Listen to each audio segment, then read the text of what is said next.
Assalamualaikum warahmatullahi wabarakatuh.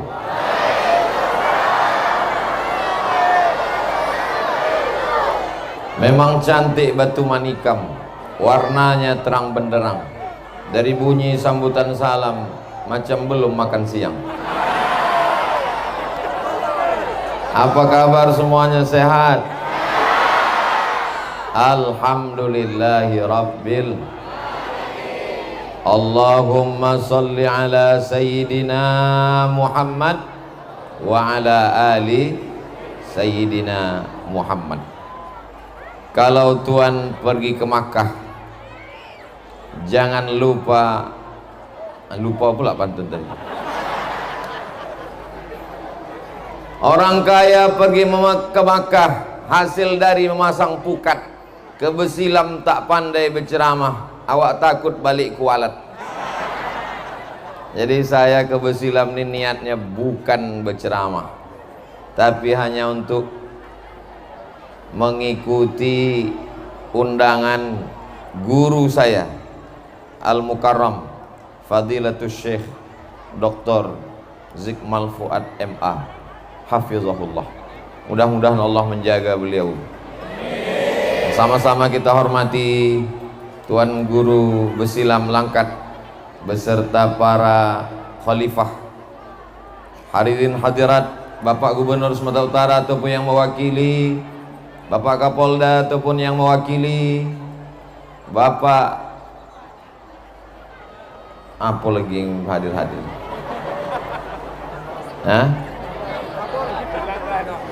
Bapak Pangdam ataupun yang mewakili, hadir bersama kita di tengah kesibukannya anggota DPR RI Komisi 10 Profesor Dr. Insinyur siapa? Johar Arifin. Bapak-bapak, ibu-ibu, hadirin hadirat, muslimin muslimat, mukminin mukminat yang belum berbini belum bersunat, semuanya dimuliakan Allah Subhanahu wa taala. Kenapa Ustaz Somad ni tak macam biasa berceramah? Inilah awak di negeri keramat. Mudah-mudahan mendapatkan syafaat tuan-tuan guru insyaallah. Ila hadratus Syekh Abdul Wahab Rokan, Tuan Guru Besilam wa usulihi wa furu'ihi, syai'ul lillahi wa lahumul Fatihah. A'udzubillahi minasyaitonir rajim. Bismillahirrahmanirrahim. Alhamdulillahirabbil alamin arrahmanir rahim maliki yaumiddin. Iyyaka na'budu wa iyyaka nasta'in ihdinas siratal mustaqim siratal ladzina an'amta 'alaihim ghairil maghdubi 'alaihim waladdallin. Amin.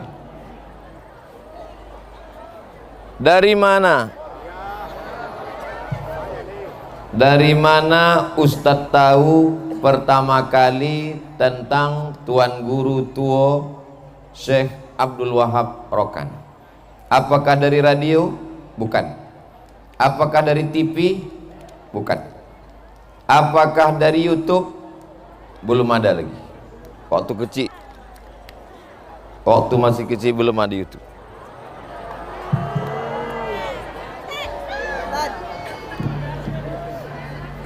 Dari mana Ustadz Somad tahu pertama kali tentang Tuan Guru Besilam? Jelas. Saya pertama kali tahu tentang Besilam adalah, yang pertama memberitahu saya adalah sebelum masuk TK, sebelum SD, sebelum SMP, sebelum SMA, sebelum pesantren, sebelum kuliah, Al-Madrasatul Ula, yang mengenalkan wali Allah kepada anak adalah ibu yang pertama kali. Ada namanya wali Allah di Langkat. Wali Allah itu apa, Mak? Wali Allah itu sesudah Nabi. Nabi cuma 25, Nabi Muhammad SAW. Sesudah itu wali Allah, namanya Syekh Abdul Wahab Rokan. Mak saya sampai ke Besilam ini, pernah mak ke Besilam? Belum aku berjumpa ayah kau lagi, udah sampai ke Besilam. Mak saya sampai kemari gadis, sebelum dia menikah, sebelum saya ada. Waktu itu ketika sampai beliau kemari, yang menjadi tuan guru Besilam adalah Tuan Syekh Fakih Tambah. Aku sampai ke Besilam, yang menjadi tuan guru waktu itu Tuan Syekh Fakih Tambah. Ketika itu ado di Besilam tuh golok. Golok itu apa, Mak? Kata orang Jawa, kentongan. Kayu yang dilobangi tengah untuk dipukul memanggil orang ke masjid. Dulu di Besilam tuh zaman aku waktu masih muda ada di Besilam. Kalau awak poluk kata orang bangkit awak ke Mekah. Mak saya berangkat ke Makkah. Allah Subhanahu wa taala memberikan bekas-bekas. Makanya ketika Imam Ahmad bin Hanbal sampai ke Masjid Nabawi, diusapnya mimbar bekas tapak kaki Nabi Muhammad SAW. Setelah diusapnya, diciumnya ke mulut. Jadi kalau ada orang memegang kentongan, memegang, maka itu adalah memegang min atharis solihin, bekas-bekas orang soleh. Makanya di Tarim Hadramaut Yaman tak diaspal jalan. Bukan karena Yaman miskin, pemerintahnya kaya raya. Kenapa? Karena mereka tak ingin bekas-bekas tapak kaki wali-wali Allah itu ditutup oleh aspal. Begitu mereka memuliakan, menghormati para wali-wali Allah. Pelajaran pertama yang saya ambil dari ibu saya adalah, yang pertama kita ceritakan kepada anak kita adalah tentang wali Allah, bukan wali murid. Ini sekarang kenapa anak-anak ini tak kenal wali Allah? Karena ibunya bercerita tentang K-pop. Ibu bercerita kepada anak tentang drama Korea. Ibu bercerita kepada anak tentang film India. Ibu bercerita kepada anak tentang make up, tentang YouTube yang dia tonton. Apa kata orang Arab? Faqidus syai' la yu'ti. Orang yang tak punya apa-apa, dia tidak akan memberikan apa-apa. Mudah-mudahan ibu-ibu yang hadir di majelis ini pulang nanti bercerita tentang tuan guru tua kepada anak-anaknya. Amin. Karena saya mendapatkan pengetahuan tentang guru yang pertama kali dari almarhumah ibu saya. Bercerita dia kepada anak. Sekarang banyak ibu-ibu tak sempat bercerita tentang wali Allah kepada anak-anaknya. Kenapa?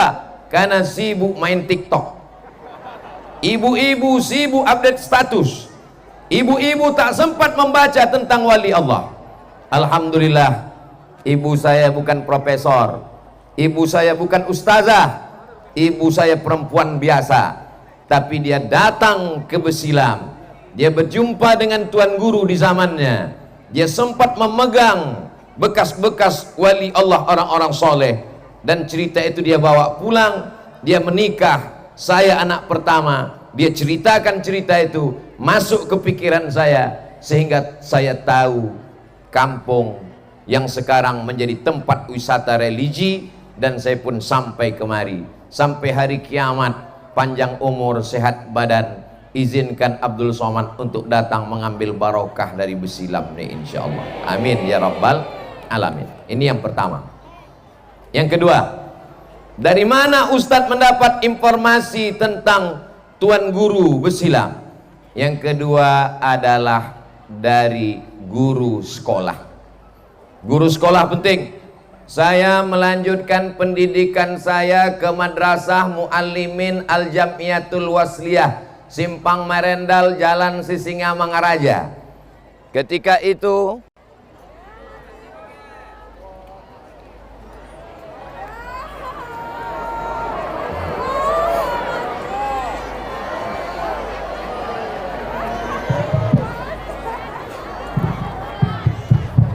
yang pertama ibu, yang kedua adalah guru.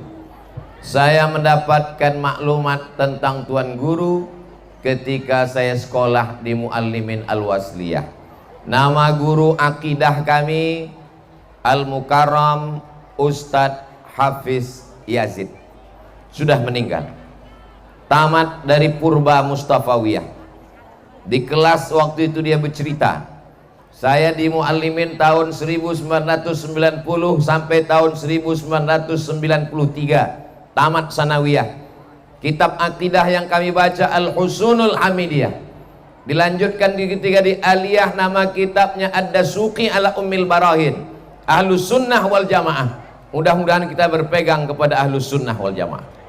Sekarang banyak guru akidah tak percaya kepada wali Allah. Alhamdulillah, guru saya bercerita tentang wali Allah. Itu informasi yang kedua. Apa kata Ustadz Hafiz Yazid? Ustadz Hafiz Yazid ini orang Dumai, orang Riau, sekolah di Purba, tamat ke Medan, mengajar di Al-Wasliyah. Ada orang Riau paling hebat bersilat. Semua pesilat di Riau dialah bintangnya. Namanya Sulung Pendekar. Siapa namanya? Sulung Pendekar. Tidak ada pencak silat yang didatangi Sulung Pendekar melainkan dialah juaranya. Akhirnya dia mendengar ada seorang ulama hebat di negeri Langkat, maka dia pun datang ke Besilam ingin menguji ilmu Tuan Guru. Sampai di rumah Tuan Guru, biasa adat orang Melayu, tamu dimuliakan, diberi minuman. Begitu diberikan minuman, bolak-balik Sulung Pendekar ingin menuangkan air ceret ke dalam gelas, tak sanggup dia. Datang Tuan Guru menuangkan.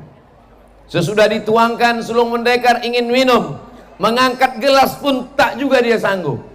Akhirnya diangkatkan Tuan Guru ke mulut Sulung Pendekar. Lama-lama emosi Sulung Pendekar. Aku datang nih bukan mau minum, aku mau mengajak bersilat, kata Sulung Pendekar. Kata Tuan Guru, ketika itu habis hujan lebat, halaman berlumpur, diambil Tuan Guru bulu ayam, dijatuhkannya ke bawah, menancap tangkai bulu ayam itu ke lumpur yang lembut. Sebelum bersilat, Sulung Pendekar cabutlah dulu bulu ayam. Lalu kemudian Sulung Pendekar turun mencabut bulu ayam. Dengan satu tenaga dalamnya, habis bulu ayam itu tercabut, namun tangkai yang menancap ke lumpur itu tak tercabut. Itulah yang disebut dengan istilah bulu ayam sungsang. Bulu ayam itu kalau mencabutnya dari atas ke bawah, tapi Sulung Pendekar mencabutnya dari bawah ke atas. Habis bulu ayam itu tercabut, namun tangkai pangkal yang masuk ke lumpur yang lunak itu tak tercabut. Disitulah bertobatnya Sulung Pendekar. Itu betul-betul karomah, bukan orang yang mau dianggap sakti lalu membuat konten di YouTube. Bertobat ke jalan Allah, tidak dengan tausiah, tidak dengan ceramah, tapi dengan karomah yang diberikan Allah Subhanahu wa ta'ala. Dari mana Ustadz dapat itu riwayatnya? Dari guru saya. Percaya Ustadz dengan guru Ustadz itu? Saya percaya, karena beliau di Medan bergelar Ustazul Asatis, ustaznya para guru. Segala kitab tuh hafal dia di kepalanya. Saya belajar tafsir Jalalain kepada beliau. Saya belajar sorab kepada beliau. Saya belajar nahu syarah Ibnu Aqil kepada beliau. Saya belajar akidah Asy'ari kepada beliau. Dan beliau percaya kepada wali-wali Allah. Di antara ciri Ahlus Sunnah wal Jamaah adalah percaya kepada wali Allah. Kalau ada orang tak percaya kepada wali Allah, mengingkari karomah wali Allah, jangan belajar walaupun ilmunya banyak, berarti dia bukan Ahlus Sunnah wal Jamaah. Berapa umur Ustadz Somad sampai ke Besilam? Saya pertama kali ziarah ke Besilam umur saya 5 tahun, dibawa oleh abang emak saya. Orang Melayu di kampung saya memanggil abang emak itu uak, bukan uak-uak, itu burung. Tradisi keluarga kami, setahun sekali dari kampung halaman datang kemari berombongan, dibawa anak cucu menantu kawan sahabat berziarah, dikenalkan kepada para alim ulama. Jadi Abdul Somad mengenal wali Allah Syekh Tuan Guru Tuo, Tuan Syekh Abdul Wahab Rokan, melalui 3 jalur. Yang pertama ibu, yang kedua guru, Yang ketiga, keluarga membawa ziarah. Walaupun nampaknya saya bertausiah di kampung yang keramat Besilam, tak perlu saya ceramahkan lagi tentang Tuan Guru karena semuanya sudah tahu. Tapi ceramah saya hari ini, cerita saya siang ini didengar oleh saudara-saudara saya dari Sabang sampai Papua, baik yang percaya wali maupun tidak, karena mereka akan menonton di channel Ustadz Abdul Somad Official. Subscribe, like, share, and comment. Berceramah di Besilam tak sama dengan di tempat lain.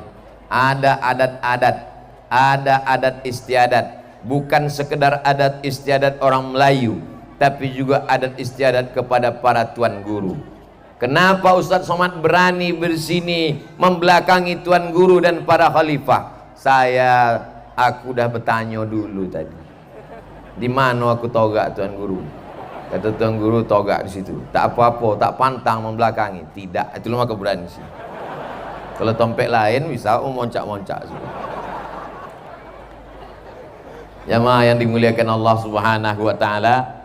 Ibu, kenalkan anak kita kepada wali Allah. Bapak ibu guru, kenalkan murid-murid kita dengan wali Allah. Para pakcik, paman, uwa, bawa anak kemanakan kita ziarah ke makam wali Allah. Kalau tidak, mereka tidak akan mendapatkan barokahnya. Maka saya datang kemari, tak terhitung sudah yang tak berapa kali. Saya berharap kalau dipanjangkan Allah umur saya akan membawa anak keluarga. Sekarang kenapa tak Ustadz bawa? Jadwal ceramah penuh. Ini nanti malam sini, kemari, ke sana. Tapi nanti waktu luang, libur anak sekolah, bawa keluarga, berziarah. Sebagaimana aku dulu dikenalkan oleh ibuku, sebagaimana aku dulu dikenalkan oleh guruku, begitu pula lah Al-Fakir Abdul Somad ingin mengenalkannya kepada anak cucu generasi di masa akan datang. Tak sanggup membawa mereka datang kemari, paling tidak melalui tausiah ceramah. Ada yang mau datang sendirian, alhamdulillah. Ada yang mau datang beramai-ramai, ongkos tanggung masing-masing sendiri. Insya Allah melimpah ruah barokah diturunkan Allah Subhanahu wa taala. Amin ya rabbal. Apalagi saya mendengar kabar dari profesor tadi, ini sudah dicanangkan menjadi tempat wisata religi. Sekarang orang sedang error, bingung melihat dunia yang makin kacau balau. Bingung, dinyanyikan lagu tak juga tenang. Akhirnya pakai narkoba, menghisap ganja, sabu-sabu. Tak ada duit, lem kambing pun jadi. Ketenangan hanya ada dalam hati orang yang berzikir. Ala bidzikrillahi tatmainnul qulub. Tapi zikir ini ada kaifiatnya, ada caranya. Di antara cara yang dibawa oleh para guru-guru mulia, rupanya ditakdirkan Allah, dipilih Allah tanah ini menjadi salah satu tempat bermukimnya wali Allah. Makanya kalau ada orang bertanya kepada saya, Ustadz Somad, saya mau bersulu, saya mau talqin zikir. Kau di mana? Saya di Aceh. Kau di mana? Saya di Medan. Kau di mana? Saya di Riau. Pergi ke Besilam, jumpai Tuan Guru Fadilatul Syekh Ad-Doktor Zikmal Fuad, ambil talqin, ambil sulu. Karena dunia ini tak bertepi, macam minum air garam, makin diminum makin kering, makin diminum makin haus. Kalau memukat burung celatuk, burung dipukat di hari redup, awak udah duduk, mik pun hidup. Bapak Ibu yang dimuliakan Allah SWT, dari mana Ustadz Somad mengenal wali Allah Tuan Guru Tua Besilam? Dari ibu, dari guru, dari keluarga. Saya dikenalkan sebelum masuk sekolah, sebelum pandai membaca. 3 orang ini mengenalkan kepada wali-wali Allah. Lalu kemudian saya pun berangkat ke Mesir tahun 1998. Sampai di Mesir bergabung dengan mahasiswa Riau. Ada yang bergabung dengan mahasiswa Medan, namanya HMM, Himpunan Mahasiswa Medan. Kebetulan di atas ini ada 2 orang anak HMM. Satu Ustadz Iqbal Sauki Pulungan LC, yang satu lagi Ustadz Husain hadir bersama kita pada hari ini. Tapi saya tak ikut anak Medan waktu itu. Saya ikut kelompok studi mahasiswa Riau. Saya orang Riau. Di asrama Riau ada satu buku, sampulnya warna biru, dicetak oleh UIR Press, Universitas Islam Riau Press. Buku itu ditulis oleh budayawan Melayu Riau, namanya UU Hamidi. Siapa namanya? UU Hamidi. Judulnya Kontribusi Tarekat Naqsabandiyah dalam Penyebaran Islam di Suku Sakai. Sakai adalah Melayu tua asli yang tinggal di pedalaman Riau. Siapa yang mengislamkan suku Sakai? Siapa yang berani tablik akbar di suku Sakai? Yang penuh dengan racun santau, yang penuh dengan santet dan berbagai macam. Maka di situ dijelaskan oleh UU Hamidi. Tuan Syekh Abdul Wahab Rokan memiliki khalifah-khalifah. Khalifah artinya pengganti. Nabi Muhammad SAW meninggal, digantikan oleh Khalifah Abu Bakar Siddiq. Maka khalifah artinya pengganti. Kalau Tuan Syekh tak datang, maka yang memimpin adalah khalifah. Orang Melayu susah menyebut khalifah. Siapa tuh? Kelipah. Maka diangkatlah seorang khalifah di Riau, menyebarkan agama, masuk ke dalam hutan. Ternyata batin adalah kepala suku Sakai, tersinggung dengan kehadiran khalifah masuk ke dalam hutan, mengganggu stabilitas keamanan suku Sakai dalam hutan. Maka khalifah ini pun dihadang suatu hari. Apa kata batin suku Sakai? Khalifah, jangan lagi masuk ke dalam hutan kami di Riau. Keluar dari hutan. Tapi kalau mau masuk juga ke dalam hutan kami, syaratnya satu. Apa syaratnya? Kalau kau sanggup, mohon maaf, beribu maaf, tak layak mau saya ceritakan, tapi memang begitu dalam buku itu. Kalau memang kau sanggup Khalifah mau masuk ke hutan Riau, khitanlah aku. Kalau memang kau sanggup, sunatlah aku. Lalu kemudian Khalifah ini punya murid. Kata muridnya, kalau untuk menyunat kau tak perlu Khalifah, cukup aku aja. Tak usahlah togak lagi, duduk aja lah ya.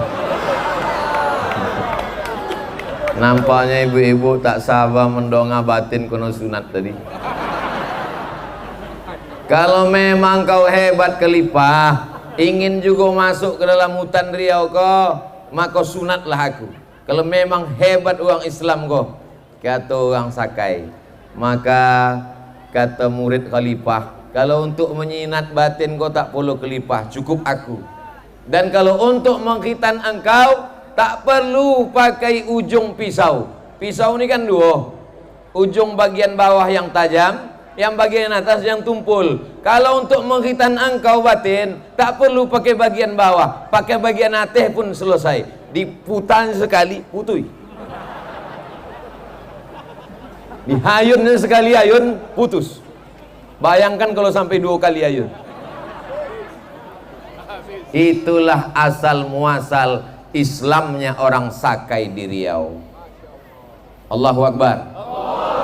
Jadi kalau hari ini ada orang membid'ahkan tarekat, membid'ahkan sulu, menyalah-nyalahkan tarekat Naqsabandiyah, tantang dia. Berapa orang Sakai, orang Akid, orang suku laut, orang anak dalam yang sudah kau syahadatkan? Orang dulu, tuan-tuan Khalifah zaman dulu, orang yang tak Islam diislamkannya, orang yang tak masuk masjid dimasukkannya ke masjid. Orang sekarang berceramah, orang yang sudah Islam dikafirkannya, orang yang sudah ke masjid dihalaunya keluar masjid. Yang saya cakapkan ini betul apa tak betul?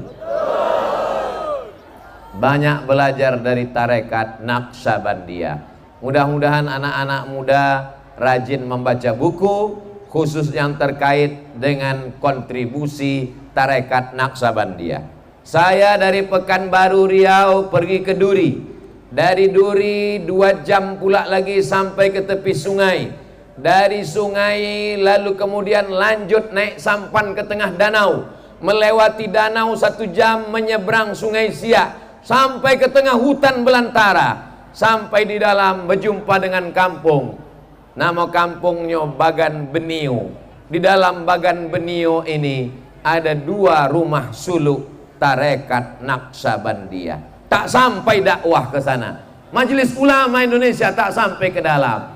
Tapi tarekat Naqsabandiyah sampai, dan di rumah suluk itulah anak-anak menumpang untuk belajar menuntut ilmu.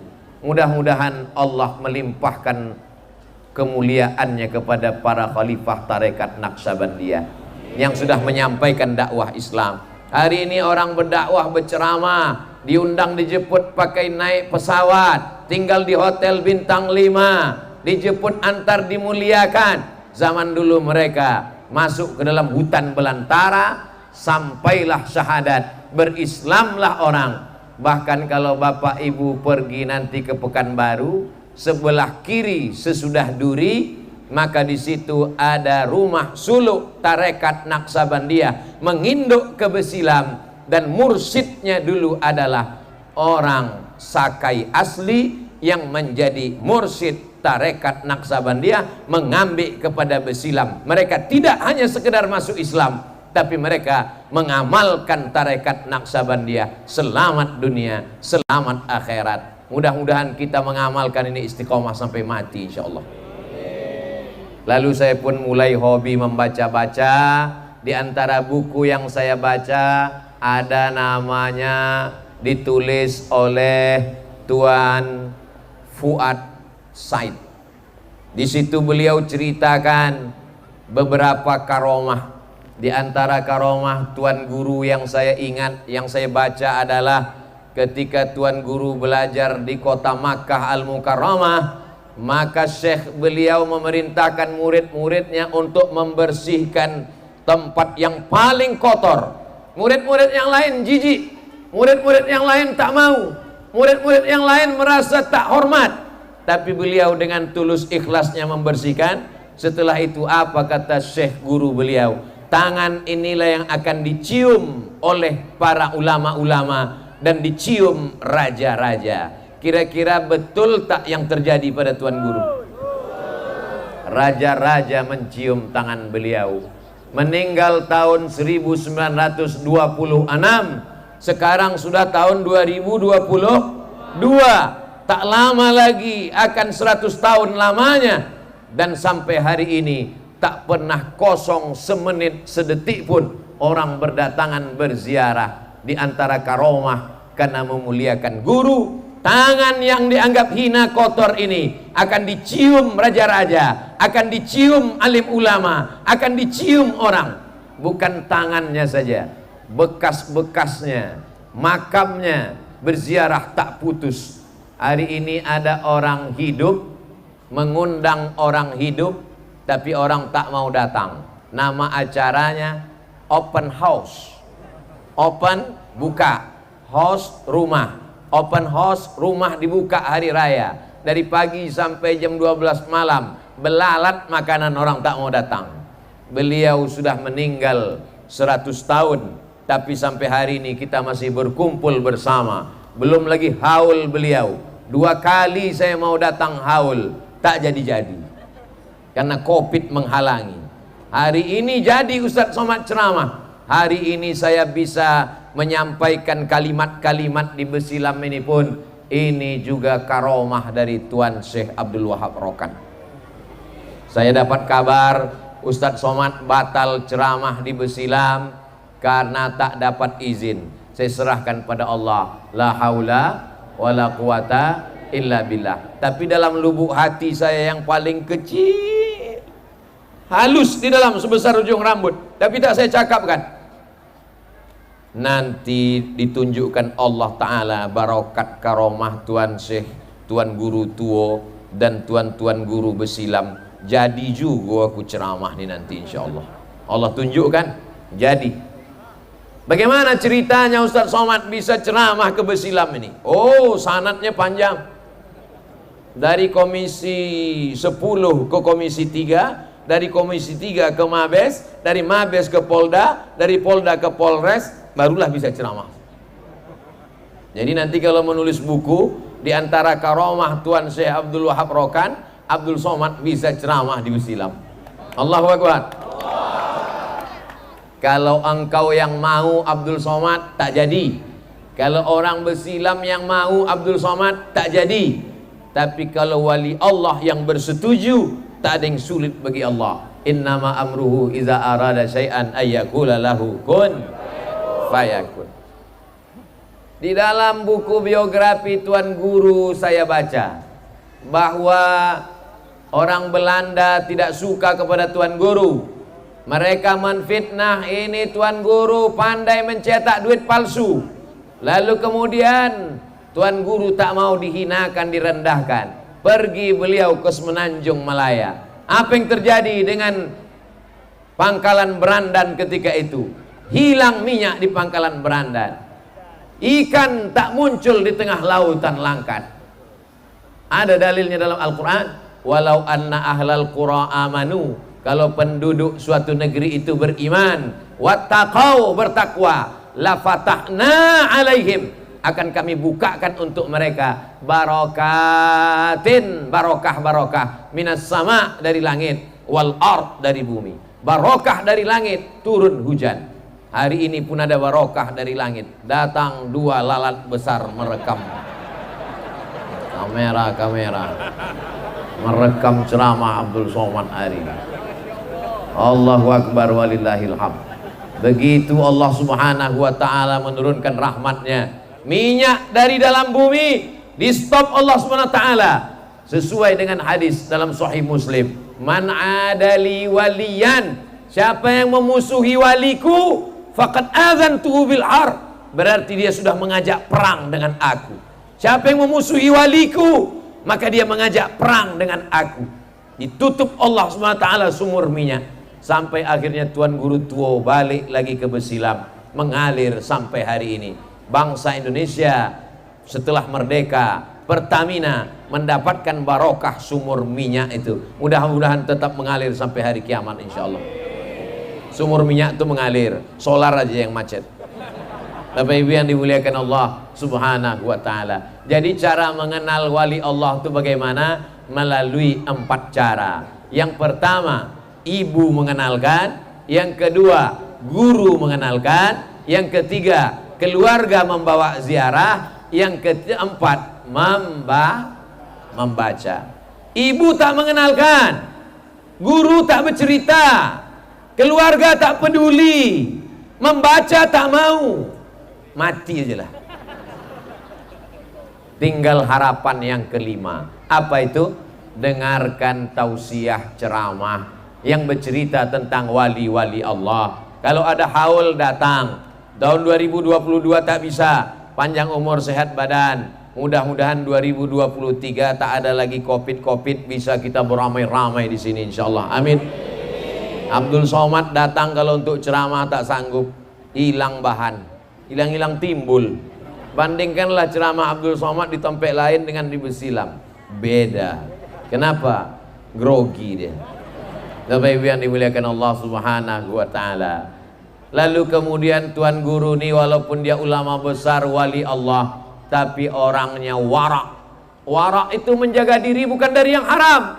Kalau ada orang tak mau minum khamar, tak mau berzina, tak mau berjudi, itu namanya takwa. Tapi kalau ada orang menjaga diri dari yang tidak haram, tapi masih samar-samar, itu adalah warak. Suatu ketika ulama-ulama datang ke Siak Sri Indrapura, kerajaan Melayu Riau besar, yang kerajaannya terhampar dari Siak sampai ke Aceh Tamiang.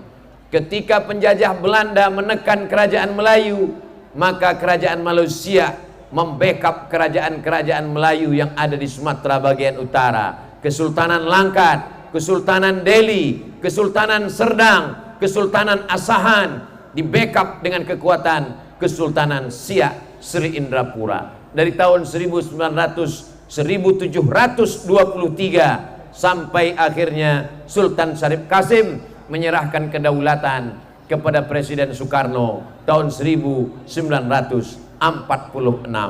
Tuan Guru bersilam, Tuan Guru tua berada di Siak. Lalu tradisi waktu itu memakan sirih. Sirihnya diletakkan di dalam tepak. Tepak tempat sirih terbuat dari emas. Ulama-ulama yang hadir waktu itu, mereka semuanya memakan sirih. Tapi Tuan Guru tua tak mau memakan sirih. Mengapa Tuan Guru tua tak mau memakan sirih dari tepak emas? Akan kita lanjutkan setelah iklan berikut ini. Makan dari piring emas haram. Laki-laki memakai emas haram.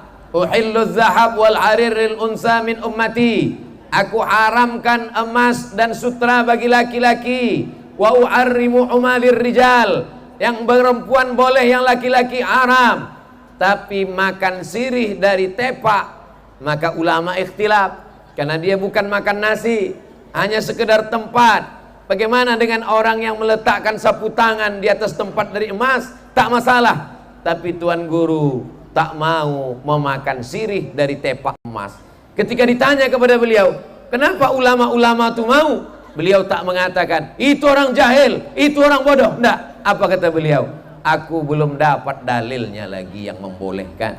Begitulah tawaduknya beliau. Itu selalu saya pakai. Selalu ketika saya ditanya, Ustaz Somad, boleh perempuan membaca Quran ketika sedang dalam keadaan haid? Perempuan yang dalam keadaan uzur tak boleh pegang Quran, tak boleh bawa Quran, tak boleh baca Quran, tak boleh masuk masjid, tak boleh iktikaf, tak boleh tawaf, tak boleh sholat, tak boleh puasa. Tapi ada ustaz kami katanya boleh. Mungkin dia sudah baca, aku belum dapat dalilnya lagi. Jadi bahasa Tuan Guru itu selalu saya pakai untuk meniru rendah hati beliau. Mudah-mudahan walaupun tak jumpa dengan beliau, ada ilmunya yang kita amalkan. Karena kecintaan kita, mudah-mudahan di surga kita bisa bersama dengan beliau insyaallah. Almar'u ma'aman ahab. Orang akan bersama dengan siapa yang dia cintai. Ini sekelumit tentang Tuan Guru tua Syekh Abdul Wahab Rokan.